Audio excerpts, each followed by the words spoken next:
Welcome to the LSU Sports Insider, brought to you by the journalists at The Advocate, NOLA.com, and the Times-Picayune. Perryn Keys here hanging out with the venerable, longtime columnist who will not be going on the road to Omaha this year, which would have really packed his summer schedule with a trip to Paris later on.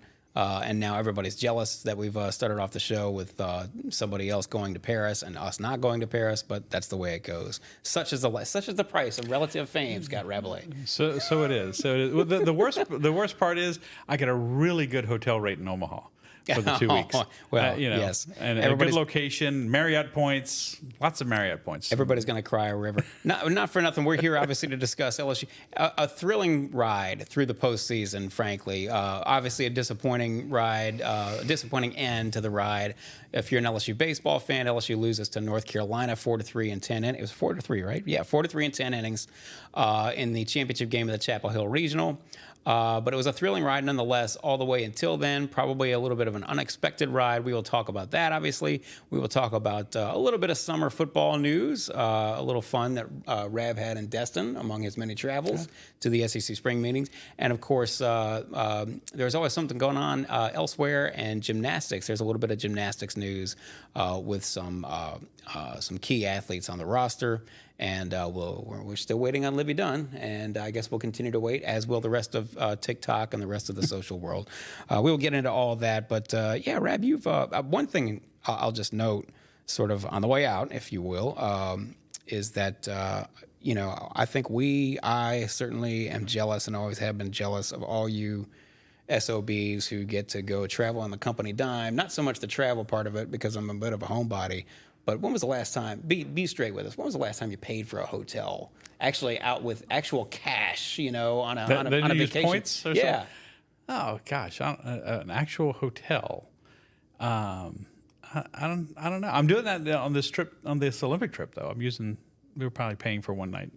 Yeah, Amsterdam on the way back. Good for you. Yeah. But no, I don't know. I have to think about it. That makes everybody else sick, right? Because the rest of us actually have to pay out of pocket for the hotel stays. That's right. Unlike you guys who have got the frequent flyer miles and the hotel points and so forth. There's no kind of frequent eater, though, thing at Outback, is there? That's the sports writers. That's the daily double for the sports writer on the road. No, I'm sure there's some kind of, everyone's got a club now, right? Join our club. Join our, get points. Yeah. You have your point. Yeah, no. Would be a shame. The Cheesecake Factory would lose money on you if that were the case. That's true. I would be I have my own table in the Cheesecake Factory. Enough of this foolishness. We got to get back on track as usual. If you're watching, tuning in, or listening, you know that the Advocate's always been the number one destination for LSU sports coverage, and this podcast just another way for us to bring that great coverage to you. But if you haven't joined already, if you haven't signed up, please sign up and join the party and subscribe to The Advocate. Go to theadvocate.com/subscribe, whether that's in print or digital. And speaking of subscribing, you should sign up for the LSU newsletter. That's free, and it's sent to your inbox daily. It's a daily newsletter, but Rab handles that lovingly 3 times a week. So you should sign up for that and get all the headlines, all the LSU headlines delivered straight to your inbox. To do that, you go to theadvocate.com/LSU newsletter. We are here typically every Monday and Thursday on the LSU Sports Insider podcast. Obviously, we wanted to wait one more day to see what happened with LSU, whether the Tigers were going to come home and host a super regional. Sadly, they are not. They will be coming home for good. But we wanted to wait one more day to find out what the LSU baseball team's fate was. So we're coming to you one day late, but we are typically here every Monday and Thursday. We may slow down here, obviously, as the summer gets in full swing and the off season hits in earnest, and there's just not quite as much to talk about with LSU. But hey, we're only one scandal away, right? So we'll see what happens. But no, we will likely reduce our frequency of show as we get to the summer, and then build back up as we get to camp, to SEC Media Days, and then camp, and then obviously football season, LSU versus USC on September 1st, which we will discuss a little bit here on this podcast as well. And if you need to stay up with us, though, you can always find our newest episode, and all our episodes for that matter, on all our social channels, specifically the YouTube channel, LSU Tigers on NOLA.com. Just search for that on YouTube. You should be able to find it, subscribe. That way you'll never miss an episode. You'll catch us live if you'd like to catch us live, and if you don't catch us live. You can catch us after the fact. And if you don't prefer that method, you can always find us on Apple Podcasts, Spotify, wherever other finer podcasts are found. And so with that, Rab, I will just say, okay, we can start with the North Carolina game, the final game of the Chapel Hill Regional. But I would just say, can we take a moment to just discuss, why don't we even go back just a little bit to spend 30 seconds on the Ole Miss series to close out the regular season. It was a hell of a run that LSU had in the SEC tournament to get themselves to ensure that they were not only going to make it in the NCAA tournament, but also get themselves all the way up to a number 2 seed. Mm-hmm. And then once they got into the regionals, they kind of showed out. It was nail biting more often than it wasn't. But the fact of the matter was, or is, and we'll discuss this a little bit more in detail later on too. But listen, a month ago, if anybody would have told you you've got one game to win to make it to the Super Regionals, I think every single LSU baseball fan would have said, yeah, man, I'll take that right now. Yeah, they got on a run. You remember they got swept at Tennessee, and after that, they really started to play better. And they got on a real roll going into the postseason. They swept Ole Miss in the final series of the season, then made it to the SEC tournament final, then get to this regional. And I'm sure North Carolina, they were not too happy to see LSU show up in Chapel Hill, and it was proven why, because they pushed them as hard as you can push them. So. Jay Johnson had to mix and match all season long, had to try different lineups and different pitching rotations, moving guys in and out of the starting rotation for the weekends. And they finally hit on a pretty good formula, and it was still tinkering. Tommy White ended up in the leadoff spot, in the last couple of games.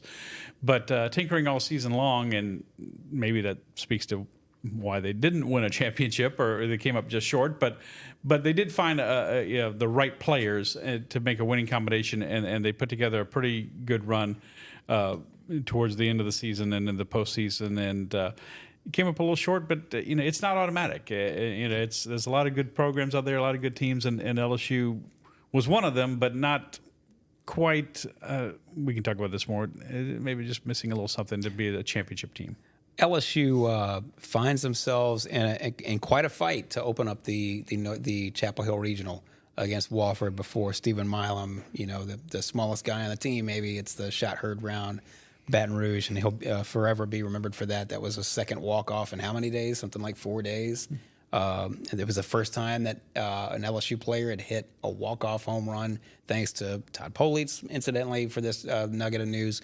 First time that an LSU player had hit 2 walk-off home runs in less than a week since, I think, 1948. 1948, It was 2 walk-off hits. Excuse me, the walk-off other guy hits. didn't. The other guy didn't, in 48, didn't have 2 home runs. The first time someone's had 2 walk-off home runs ever in one season for LSU. Which is hard to believe, all the home runs that the Tigers have hit over the years. Especially back in the 90s, and really even back, coming all the way back around to modern day with some of the sluggers they've had here. So they dropped the pivotal game against North Carolina. North Carolina's best players sort of show out in that game. And then they find themselves in another fight. They go ahead and take care of Wofford. They fall down 5-0, and they had to come all the way back, and they wind up sort of win going away. 13-6. They sort of won going away, and then they had to beat North Carolina again, or for the first time to be able to play them again to force a winner take all. On Monday, and then on Sunday they come back and they do it. They get it done. They jump out to an 8-0 lead, and this may have been, looking back on it, this may have been sort of, well, it certainly did play a factor in how the final game wound up finishing off, because LSU built an 8-0 lead. You would love to have had maybe 1, maybe 2 pitchers be able to just sort of close that out, but North Carolina rallies and then gets men in the 6th, 7th, 8th, and 9th innings, and LSU then has to go to its bullpen and burn up a couple of more guys. A lot of pressure, yeah. Right. Those were high stress innings. They stranded a bunch of base runners, but it was a lot of pressure on LSU, and Jay Johnson had to keep going to a different pitcher to try to get out of those innings, and they did. But it shortened up the bullpen for Monday's game, for sure. As we saw, and as I'm sure we'll get into, and I'm certain that as everybody woke up here on Tuesday morning in Baton Rouge, that was quite the topic of discussion, and we will discuss it as well. But first and foremost, how about Will Hellmers? Will Hellmers comes into this game this winner take all game on Monday.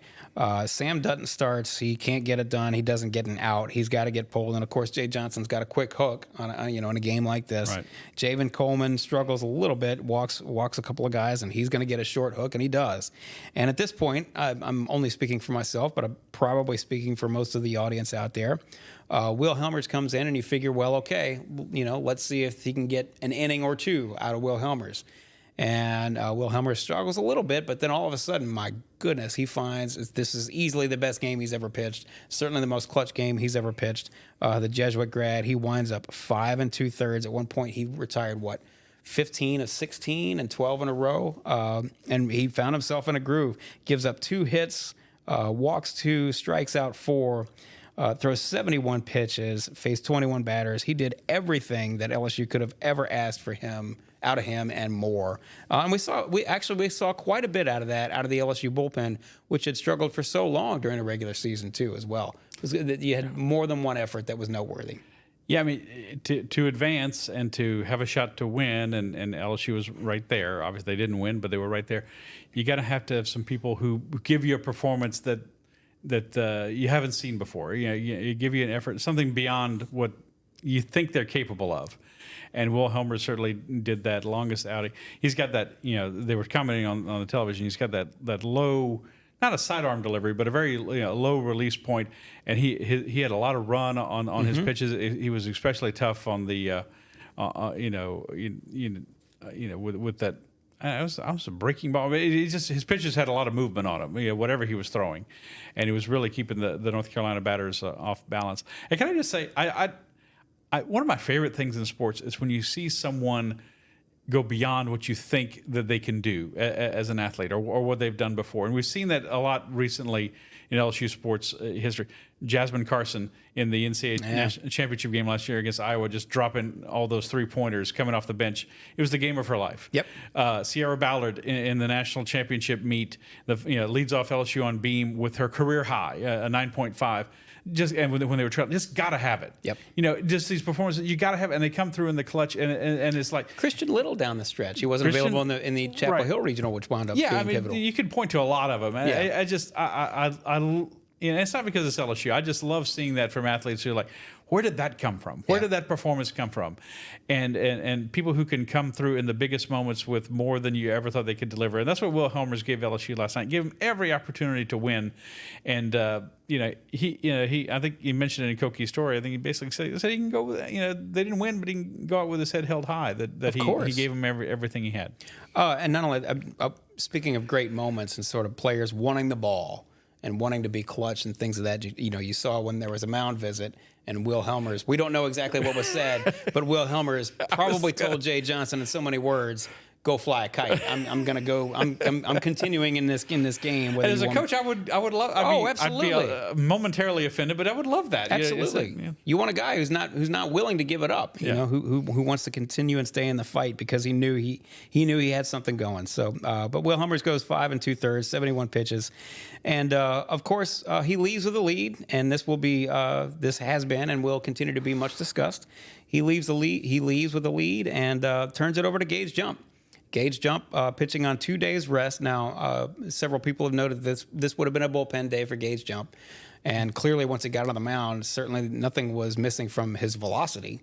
But you're thinking, at least I was thinking, watching this game, that, okay, bring in your hammer to close out the game. You've got a 1-run lead, and maybe if you're Jay Johnson, you just decide, I beg your pardon. I'm out of turn here a little bit. Will Hellmers gives way to Nate Ackenhausen, who then he winds up striking out the side, throwing 16 pitches. I actually thought that Nate was struggling a little bit with his command of his fastball, but nonetheless, I mean, my goodness, couldn't have gotten you.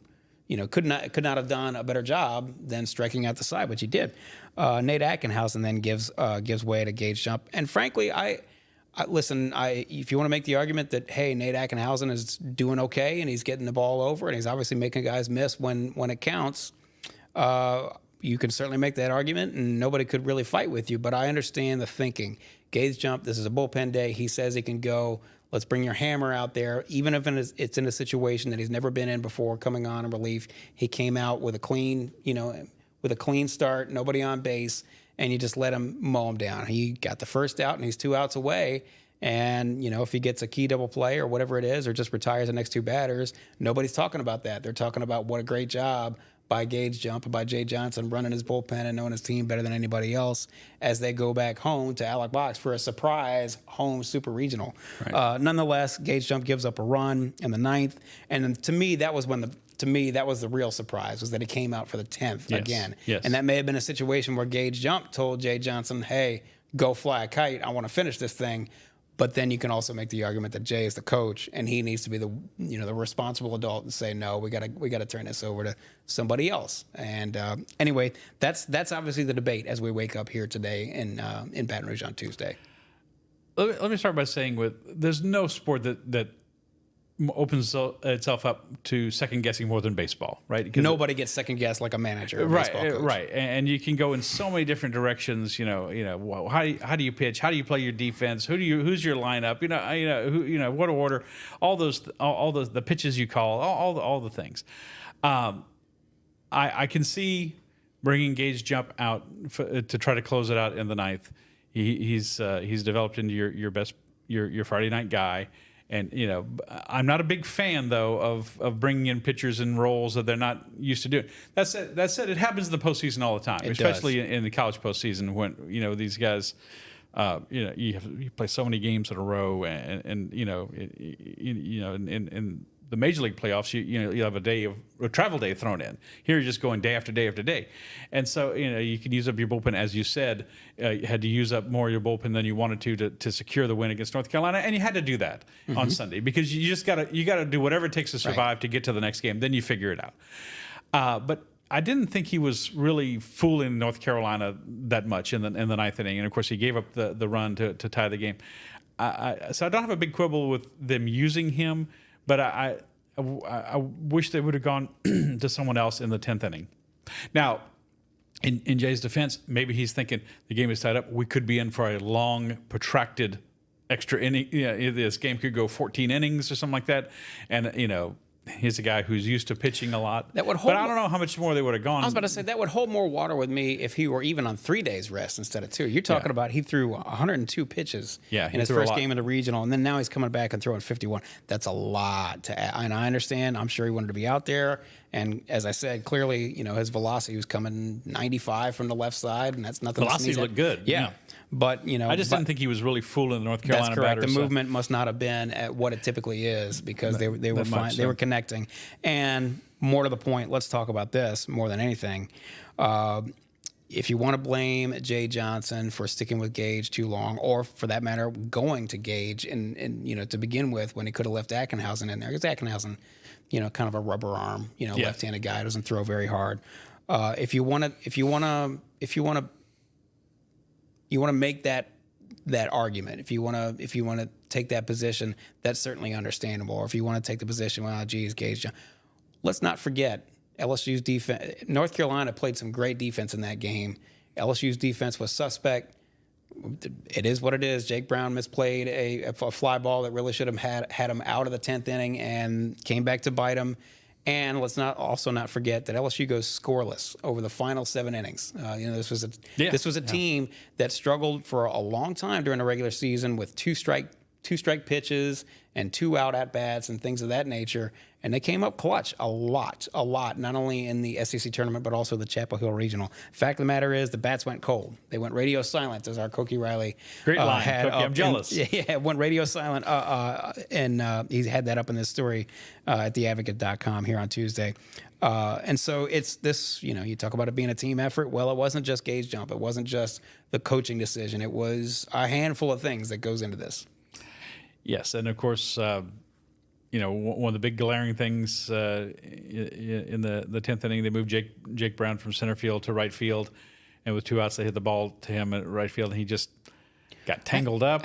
Look, he lost it in the lights or something. Yeah, or just maybe. I don't know that ball. I've never been to Boschheimer Stadium in Chapel Hill. It's obviously it's in a major league ballpark. The lights are way up there, and it was kind of a line drive hit, so it could have been right in the line of the lights. But he might have just flinched though. He might have had a moment. And he just he didn't catch the ball. The North Carolina runner gets to second on the error. They intentionally walk the next guy, Gallagher, to who had hit a grand slam and hit a home run their against best LSU. player. Yeah. So he's playing great. Their third baseman made a lot of great plays at third base. Yes, he Boy, did. robbed Tommy White of some hits, and then they get a single from Madera to drive in the run from second, the winning run, and it's unfortunate those things happen. But as they say, the ball finds you, and unfortunately, it found Jake Brown in that instance, who had earlier hit a home run. That's right. I mean, that's right. I'm not just dumping on the kid overall, but they moved him and they moved. It just so happens they moved him from center to right, and the ball found him in that crucial situation, and he didn't make the play. And let's be fair. LSU did struggle on defense a lot this year. Seemed like they had sort of found themselves a little bit more in the post as they got down to the stretch into the postseason. But LSU did struggle on defense. Certainly some lapses, and it played a part here. LSU going scoreless in the final 7 innings. Listen, and it's not to say, they fought on a lot of those at bats, particularly in the 9th and 10th innings. I thought. I mean, they kept at it. They kept fighting, but it just wasn't their day. And think about who hit it on the. Somebody hit it on the screws just straight to the. Was it Braswell? I can't remember now. He hit one. There were a few in the late inning. I mean, just absolutely, just an absolute frozen rope goes straight to the guy. I mean, that's bad luck, and it's also baseball. So, but look, let's zoom out a little bit. LSU goes home, obviously short of expectations, because expectations, as we all know, in Baton Rouge, is that the LSU baseball team is supposed to go to Omaha and at the very least make some noise in Omaha, if not win the whole doggone thing, which is what they obviously did last year.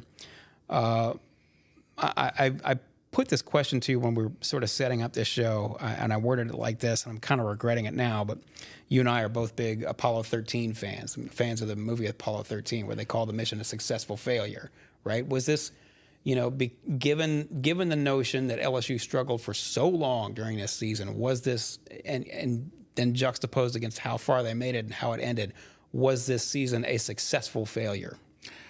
Well, I think in terms of LSU baseball and expectations, anytime you don't make it to Omaha, it's not a great season. Mm-hmm. A lot of schools can say, "Hey, we Wofford, we won our first NCAA tournament game." Sure. They beat Long Island in the elimination game. Sam's around the losses to LSU. How about the Louisville Purple Aces? I don't think they're going to say that Evansville? they've had it. Yeah, Evansville. Yeah. Or excuse me. Yeah, Louisville. The Evansville Purple Aces are having quite a day right now. They're having the most successful day they've ever had. But for LSU, you got to at least make it to Omaha, and like you said, you got to do something. That's the standard. When you've won 7 national championships, that's the standard. And Jay Johnson has never run from it, and neither did Paul Maneri. They embrace it, and believe me, I know a lot of people maybe don't know Jay Johnson personally or intimately, but you want to talk about a man possessed. I mean, this is his life. This is all he does. It's not a surprise. It's they started out number 3 in the country or something like that. Obviously they'd lost Paul Skeens and Dylan Cruz and some other key players from last year, Trey Morgan, some other key players. But you thought they felt had Tommy White coming back. Is Jared Jones and Jared Jones had a great season. He struggled at times in 23. Jake Brown came on. Michael Braswell came on. Michael Braswell gave him a good year. They seem to have more depth of pitching than they did overall. Not a Skeens, obviously, but more depth of pitching this season. And they just, the SEC is a tough place to play. Man, they had one, ranked team after another to start SEC play after a really great non-conference start. Their non-conference record ended up being, they only lost 5 non-conference games all year if you include the NCAA tournament with the 2 losses to North Carolina. I mean, that's pretty darn remarkable, and it speaks to how tough the SEC is, right, as well. But they just seem to be lacking a little. They were not a championship team. Right. They obviously had a losing record in SEC regular season play. They made it to the SEC tournament final, but didn't win against the number 1 overall national seed, Tennessee. And then they lost the regional to a national seed in North Carolina. They just weren't a championship team, and they were missing some ingredient that they had last year, or ingredients, and that they'll probably have in the future. Just wasn't quite there. That's a part of the reason why I called it. Why I say you can at least put it on the table that it was a quote unquote successful failure. You mentioned they lose in the SEC final, but they lost to Tennessee. Tennessee looks for everything like maybe the best team in the land. They lose the SEC tournament to Tennessee. They lose in the final of the regional to Chapel Hill to North Carolina, which might be might finish as one of the top 2 teams, might finish as one of the top 3 teams. I mean, those teams were as good as you could ever hope to see in an opponent. These were formidable opponents that LSU faced in the SEC tournament and in the regionals. One of the toughest regionals for my money out there, and lost to both of them 4-3. Yeah. Exactly. You know, so I mean, these are not. Yes, obviously the standard is to win, but given where they were a month ago, I know that they're not ever supposed to be in that position. I understand that, but given where they were a month ago, I got to say it started to come together. And again, you know, if LSU finds a way to either close out the 9th inning or win it in extra innings, they're coming back home for a surprise home super regional. And who among us doesn't think that they've got the firepower to beat West Virginia, and all of a sudden they're in Omaha? It's just that close. It really was just that close. But it just took them a long time to kind of get it together. And like I said, they lost. I mentioned some of the players they lost. They also lost a Cade Veloso from last year's team, and Jordan Thompson, just a great killer role player. Gavin guys like Dugas. That. Just got veteran leaders, experienced guys that can come through for you in the clutch and or take a pitch, getting hit by pitch, and they just seem to be. It took them a long time to find that, but they finally kind of found themselves, and if that process could have started earlier, then maybe LSU would still be playing, and hosting a super regional, but. It just didn't quite, and it just shows baseball is hard. Baseball is hard, and there are a lot of there are a lot of factors that go into it, and there's the way your schedule sets up, and this guy developed, that one guy not developing. Now they have to start over again for 2025, and we'll see what kind of team. But the standard will be the same next year. That's correct. The expectations will be the same. Let's go through. Gage Riley is obviously traveling right now, headed home, and hopefully he'll sleep for a week once he gets home. But we did ask him to sort of put together a rundown of who's leaving, who's coming back, who's likely to stay, who's likely to go. And as Rab puts on his reading glasses, he will go through that up and down the list, if you would. Obviously, you have draft eligible juniors, like Tommy White, Gage Jump, Luke Holman. They're likely to leave. Jared Jones is a 50-50. Koki said he's a draft eligible sophomore, so he can come back, but can also go because he turns 20 by the certain date. Yep. That's the rule. Griffin Herring is also draft eligible. I think he's in the same role. Josh Pearson. He says probably worth monitoring and see what he does, but his brother's on the team next year, so he might want to come back, and that might be a factor for him. Hayden Travinsky, Malazzo, Christian Little, Nate Ackenhausen, they're all out of eligibility, right. So they're done. Thatcher Hurd is another junior comeback. They were talking during the regional. Had another interesting year. I'll put an it interesting like that. year, yeah. And he kind of maybe found it a little bit. He's certainly got. He kind of reminds me of Mason Smith in football. Didn't have a great year, but he's got the measurables that scouts and teams are going to be intrigued with. I'd be shocked if someone didn't make him a fairly high round draft pick. You see him going to the 5th or 6th round, which is plenty good enough to want to go. But we'll see what he decides to do. He said Justin Lower and Fidel Eloa are worth watching as far as that goes. They have the number 1 or 2 recruiting class in the country coming in, so that's great. But that's young players. We said they're Koki thinks they're going to at least have to hit the portal looking for a veteran third baseman to replace Tommy White, who we assume will leave, and some starting pitching. So that's where they are. There's some stuff to work with, but there's a lot of holes, and it's the typical baseball postseason. And it'll be LSU. Right, and it'll be another wild off season, and don't we all assume that LSU is going to be active in the transfer portal? Whether a baseball coach wants to be or not, because it's getting stickier and stickier, I guess, for lack of a better way to put it. So many players want to, they want to hear before they even start talking about the school and the program. Hey, where's my money? And that's just you want to call it an ugly fact. I mean, hey, make every dollar you can. God bless. Maybe I'm being. No, I would say that. You make a good point. It's very valid. Maybe I'm being a little rose-colored glasses about it, for LSU, but I think playing for LSU is an extra cachet. Oh, it should be from a standpoint of one would assume that there's you're certainly going to have more money in the pot, more NIL money in the pot than Evansville or whoever else. That's a bad example. I like those purple laces, don't you? Yeah, that's a bad example. But, you're going to have, maybe more so than, even like a Fullerton or, one of these old traditional college baseball programs because the money is there and the desire is there and the resources and so forth. It's not. If I had to bet, I would say that it's not the most pleasant thing for Jay Johnson and these coaches to have to deal with because it's probably a little bit frustrating that you have to talk about money before you talk about fit and selling a guy or whatever. But, all that having been said, they've done a great job in the transfer portal to this point, and they've also found not just the headliners, but again, the Michael Braswells. Who among us would have thought that he would, first of all, wind up at LSU? Second of all, Jay Johnson sold him on, yes, we can make you a better hitter. And I'll be damned if he didn't make Michael Braswell a better hitter, especially in SEC play. So, well done. Look, you can tell recruit. Yeah, there's NIL money transfers, potential transfers. There's NIL money. It's a program with great tradition, and a lot of guys going to be a chance to start or play considerably, right away. And sometimes these transfers work out, some they don't. Mac Bingham, who played for Jay at Arizona, came over here. No reason to believe that he wouldn't hit somewhere close to what his average was in Arizona, and it just wasn't. It just wasn't there for him this year. So it doesn't always work out for everybody. Right. So it'll be an interesting offseason, but I think LSU fans is right. Is reason to be concerned. Because they concerned. Can they get back to Omaha and can they win? That's what you always talk about. I mean, it's a different dynamic for Jay Johnson than it is for Matt McMahon, quite honestly. Correct. Or something like that. But it's just not just to get in the NCAA tournament, which now that would have been a failure if they didn't make it this year, but they did, and now it's to get back there. And like I know people, especially today, they're going to have a lot of feelings about Jay Johnson and the coaching staff. He brought together. I think the guy is a really sharp. If you spend any time around him, he's as sharp as they come. He's as dedicated as he come. Dedicated, big on analytics, and that's not everybody's cup of tea, But that is the modern. He's got the modern coaching approach.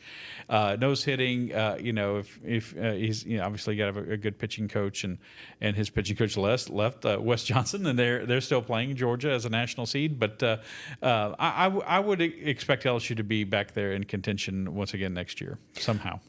So let's shift the focus a little bit because baseball season is over, and so the dog days are now suddenly upon us. Everybody, of course, as soon as the last out is made, either in softball or baseball, usually baseball, that means that the long summer is here, and people already start looking forward to football. While you were in Destin for the SEC spring meetings last week, Rab, there was a little bit of, this is the God's gift to talkers like us, and we're talkers right now instead of writers on this podcast.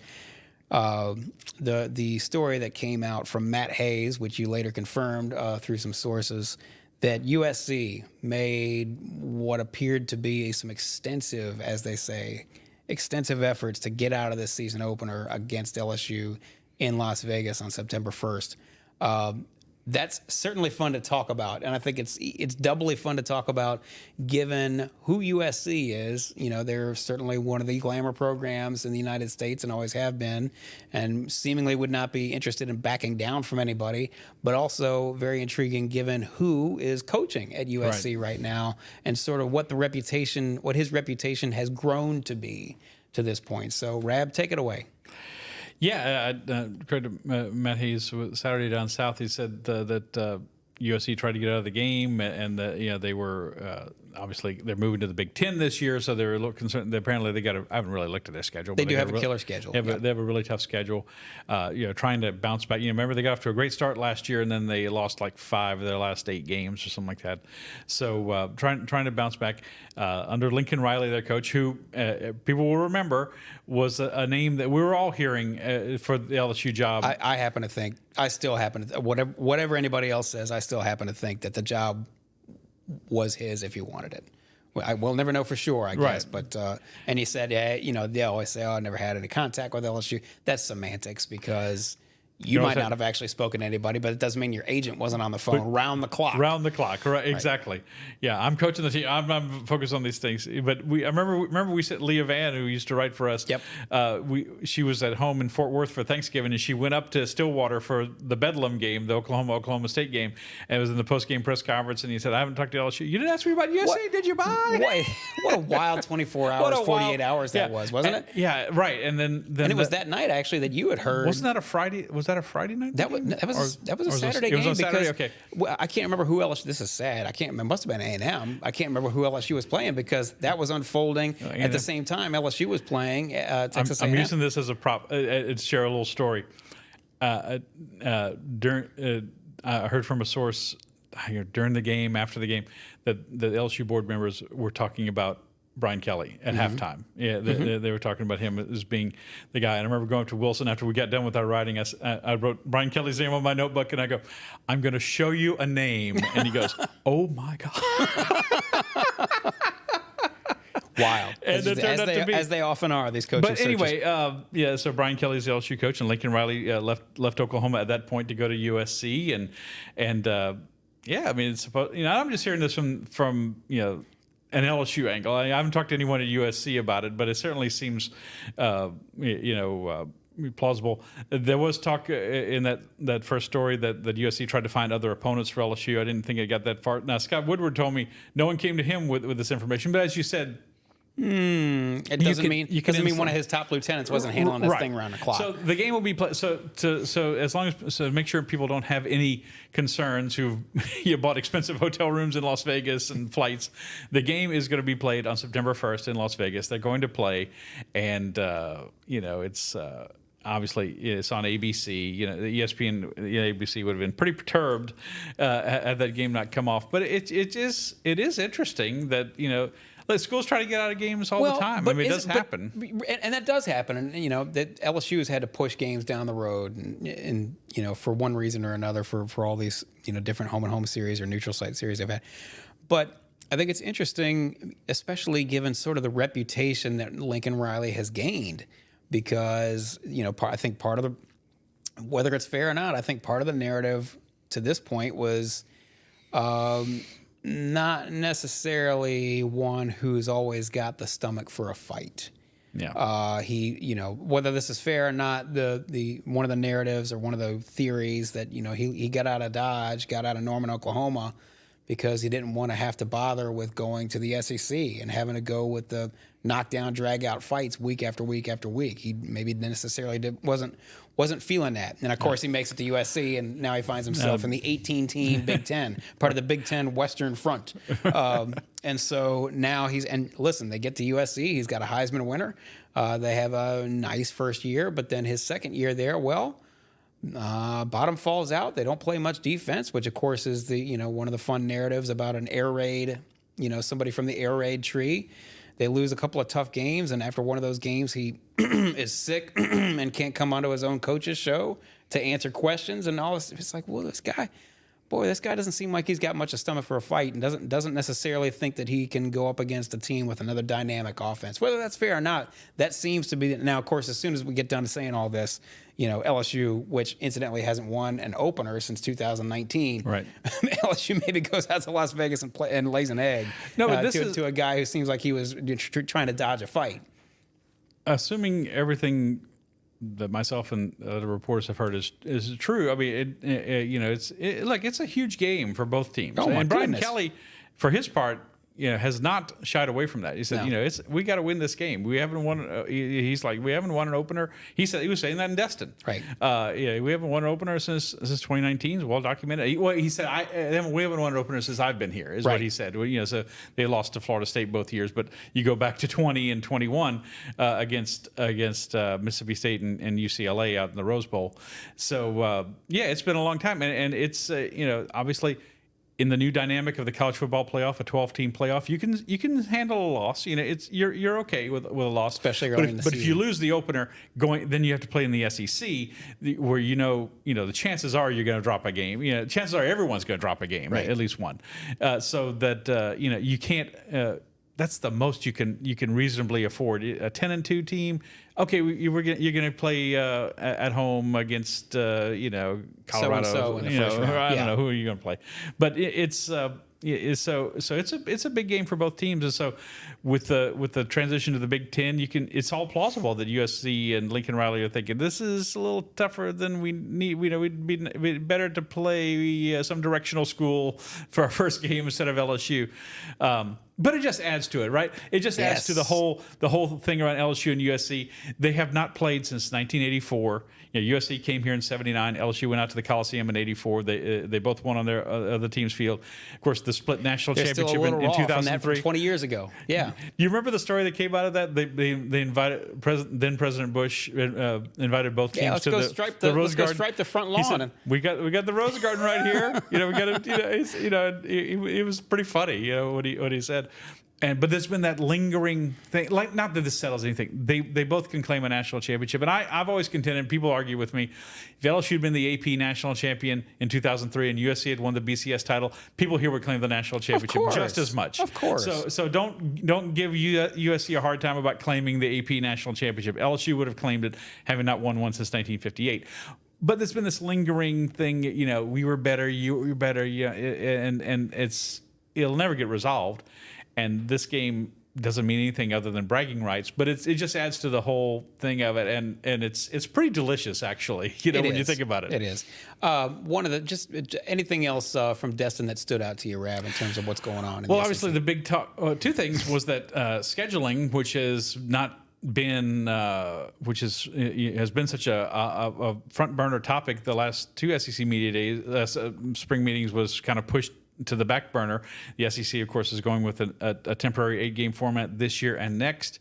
And what they do for 26 and beyond is still up in the air. It has to do with a new TV deal with ESPN and ABC, perhaps, because when they made the deal, they hadn't added Texas and Oklahoma yet. Right. Now they have. So a lot of moving pieces. People at LSU still say they're going to get to a 9-game schedule, but certainly possible that they won't. I've always said that I always thought that TV was going to be the top. Now the contract, it's an issue with the contract too. That they're going to want to. The league is going to want the networks to pay more, and that's not necessarily part of the contract. Go ahead. And a big reason is revenue sharing that is coming to the. They got to find. Of course, they're going to have to find every dollar they need. $20 million more a year. And there's only one more place to go, at least at the moment, unless you start talking about private capital, which I don't want to screw with at this point. I don't think LSU is going to go to the private capital route. Okay. And so, most schools in general there's only one place to go for more money, and that is TV. And so if ESPN and ABC, if I were them, I would rightly say, hey, look, that's fine. We'll pay more. You've got Texas and Oklahoma now. But we also want better inventory. We're tired of Alabama versus Chattanooga. We're tired of LSU because they're versus showing all Towson. those games. Yes. Yeah, if you're at home. Now, if an SEC team plays on the road, they could still be on a different network. Alabama goes to Wisconsin. That game's on Fox in September. But all the SEC home games and all the conference games are on one of the ESPN or ABC networks. So they're going to want more and better games. And all the schools need even more money. So a ninth game with a greater TV contract makes sense. The other options are to unfortunately cut sports, and I'm afraid that's going to happen, and to cut expenses. And that was another big talk of eliminating walk-ons. And obviously football coaches always they never want less. They never want less. They want more money, more facilities, more players, more coaches, all those things. And so, I hate the idea of them doing away with walk-ons personally, but I don't think it's going to save that much money. But okay, it was something that was discussed. That's an effort to either for them to save themselves from themselves, or an effort to do the doomsday Chicken Little scenario and raise everybody. Oh, wait a minute. And they can say we're the golden egg, right? We're the golden goose. And it's true. Can I say something a little bit? And as a slightly the risk of offending you, because I know your father was an academician and my father-in-law was an academician, but this whole thing with revenue sharing and this whole settlement that they've come up with is so typical of college athletics and how colleges are run. It's like, let's make a decision and let's come up with this big thing, and then we'll figure out how it's going to work. And what's one of the biggest things you got to figure out? The whole title is it based on revenue? The revenue produced by the sports, and obviously what sports produce the lion's share of the revenue, football and men's basketball, because of the NCAA tournament contract. And then, or is it going to have to be Title IX based? Because obviously everything is equal right now. We have the same number of scholarships for men and women. You have to provide the same number of facilities and opportunities and everything. And while women's sports are gaining a lot of popularity and recognition and importance, just jumped off the page the last couple of years, they're still not bringing in the revenue that football and men's basketball are. So they have no idea. They have no idea how that's going to work. And I'm floored and I'm not because it's like No, it's look what they've been doing for the last 100 years. They fought every piece of legislation that would, they fought. And why wouldn't they? Hey, we've got free labor here, and we're making tons of money. And why would we pay the athletes? And oh, by the way, this is going to be the end of college athletics as we know. Now everybody's still as much as interested in college football as they've ever been, if not more. And so, all these sort of things that were supposed to be doomsday, and it's the end of this, that, and the other, as we know, it's the end of the way it is. But it's clearly not. There's no less interest in LSU football than there's ever been. I don't buy all the doomsday scenarios and stuff like that. Yes, it's changing, but it is a concern. I mean, you're right. The women's tennis team is going to have to start, and the men's tennis team, and if I was in the bowling teams are going to have to watch out. If I was on the men's tennis team somewhere, or the men's golf team, or maybe bowling, or one of the few men's gymnastics programs that there are, I'd be concerned, because you're going to have the Title IX thing is not going away. Right. You're going to have the same number of scholarships, but you can reduce the number of scholarships on the men's side, or have more women's scholarships if you want. But I'm still not sure they're not going to cut 4 men's teams and 1 or 2 women's teams. There's nothing to stop them. That's very, very possible. It's very possible. So it's like, as Brian Kelly said, we're trying to put the plane together at 30,000 feet. That's it. And it's not the best way to fly. But going back to what you said, it's like, this is the end of college sports as we know it, and in a way it is. But it's still going to be on the field. It's still going to exist.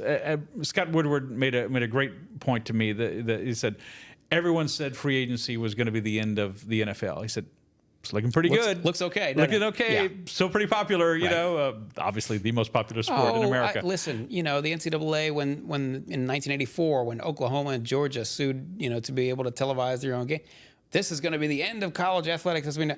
Really?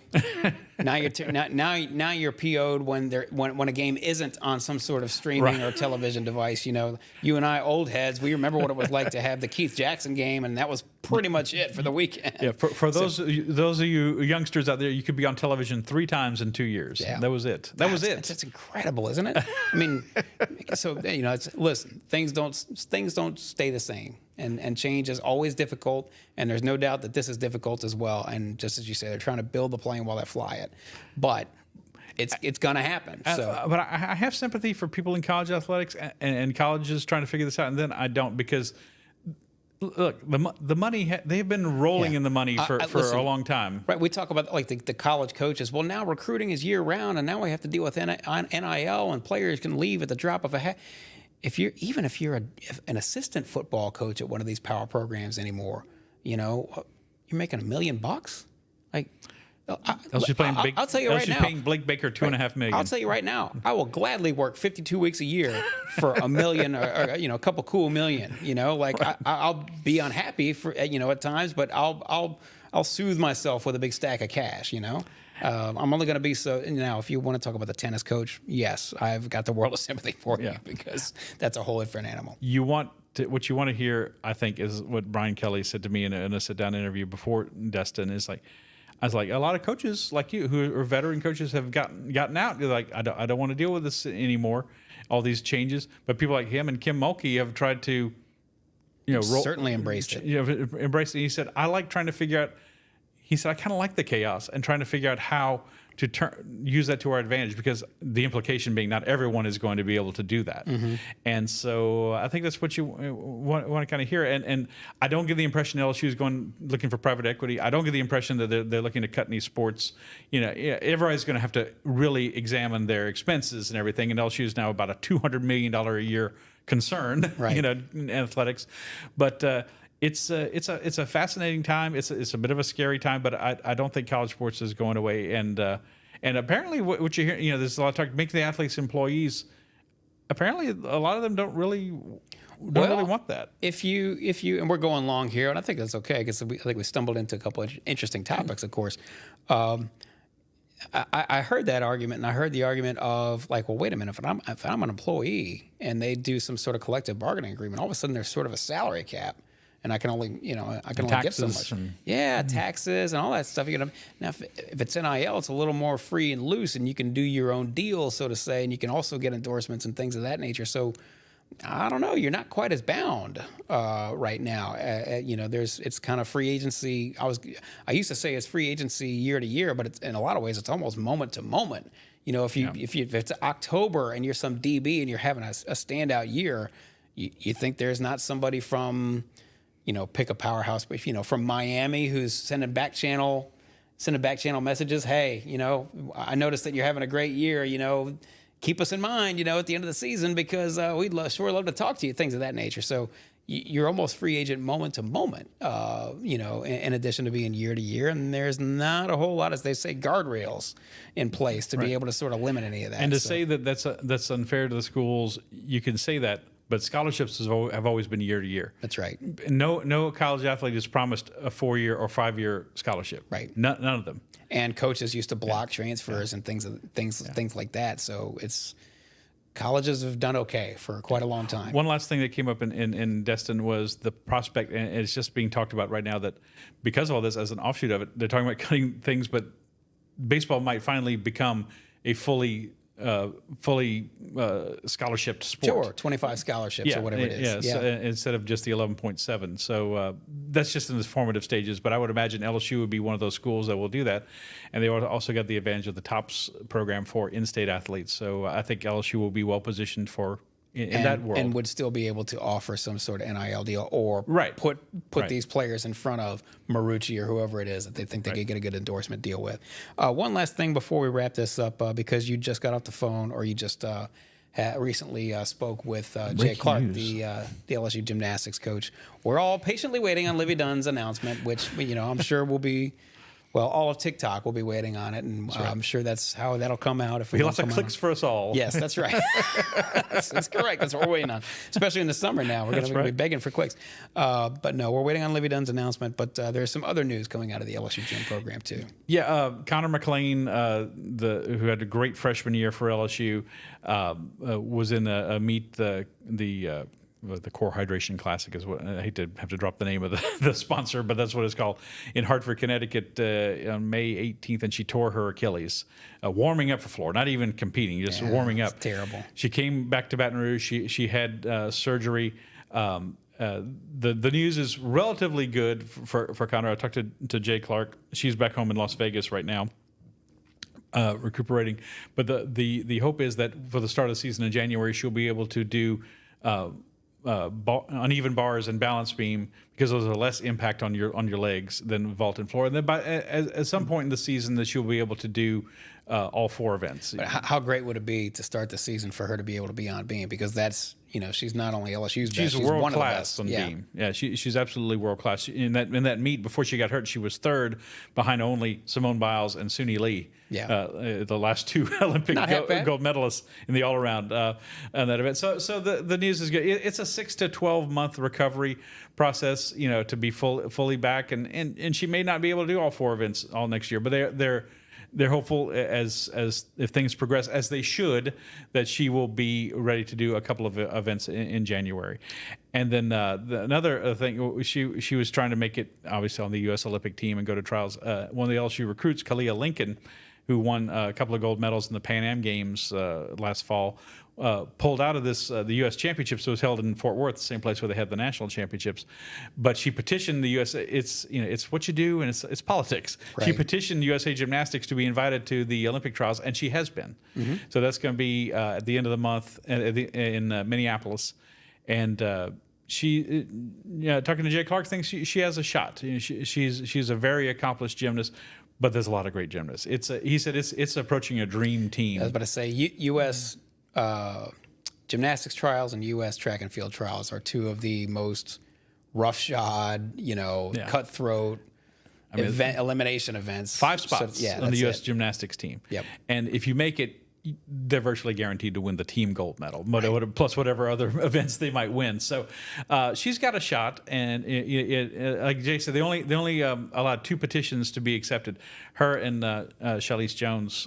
So obviously they wouldn't have accepted her petition if they didn't think she was worth giving a shot to, that she might have a shot at the Olympic team. So it's worth watching to see if she can sneak onto that team, snag that 5th spot on the U.S. gymnastics team, or be an alternate, and then Of course, Aaliyah Finnegan is going from LSU for the Philippines.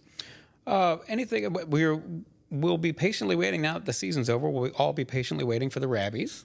The end of the season, Scott Rabalais awards for LSU best this, that, and the other from the year. But at the moment, I'm going home to work on my book, my yes. Tiger Stadium Turns 100 book. Yes. So you know what we did yesterday? I'll tell you this. People, obviously it's about Tiger Stadium, but I wanted to include just a little something about where LSU used to play. People may or may not know. Probably a lot of people know the campus used to be where the state capitol is downtown, and they outgrew the campus. So in the 20s, they moved to what was south of Baton Rouge, out of town at the time, really.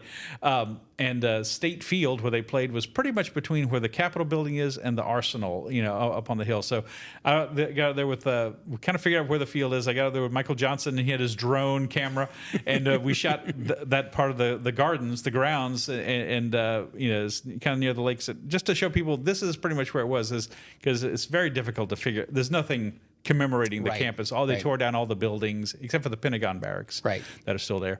So anyway, that's just it's one little. We work really hard, Perryn, don't we, for one little snippet, one line, one photo. All those sort of little. Those are interesting, very unique bits. Just all these sort of little intricacies that people might not know about Tiger Stadium.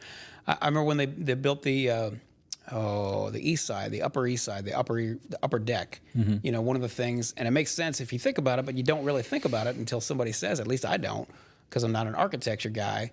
No part of that upper deck is actually, no part of that structure is actually touching the original part of Tiger Stadium. It's actually just sort of standing there right on top of it. So all these sort of little interesting little, I'm sure there's probably, I know you made a call out, Rab, there's probably any number, thousands of people who are still old enough to remember living in Tiger Stadium, and they must have had some great stories too. We'll get into that. My cousin Doug Clavier, who's my age, lived in North Stadium, and I need to give him a call and ask him about his experience. But I thought every stadium, growing up, every stadium had dormitories in it. No, very unique. It's very unique. It was a very unique matter. So we got plenty to talk about this summer. We will we'll talk about it, just not quite as frequently here on the LSU Sports Insider. We've been coming to you on Mondays and Thursdays typically, but we'll probably slow that down as we head into the dog days here. We'll have some topics. I've got some topics squirreled away that we may or may not discuss, or that somebody may or may not discuss here on the LSU Sports Insider.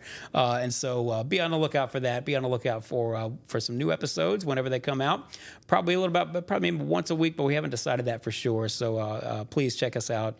Continue to check us out and see. We'll be on all our social channels, specifically the LSU Tigers on YouTube channel. LSU. I can't speak anymore. I've lost it. The YouTube channel, LSU Tigers on NOLA.com. There you have it. Search for LSU Tigers on NOLA.com on the YouTube, and you can find us there. You can subscribe. You can catch us there live. And if you don't catch us live, you can catch us after the fact. We're also on Apple Podcasts, Spotify, wherever other finer podcasts are found. And, of course, we'll be here throughout the summer at The Advocate, at theadvocate.com. You know where to find all our great work, all our writers' great work.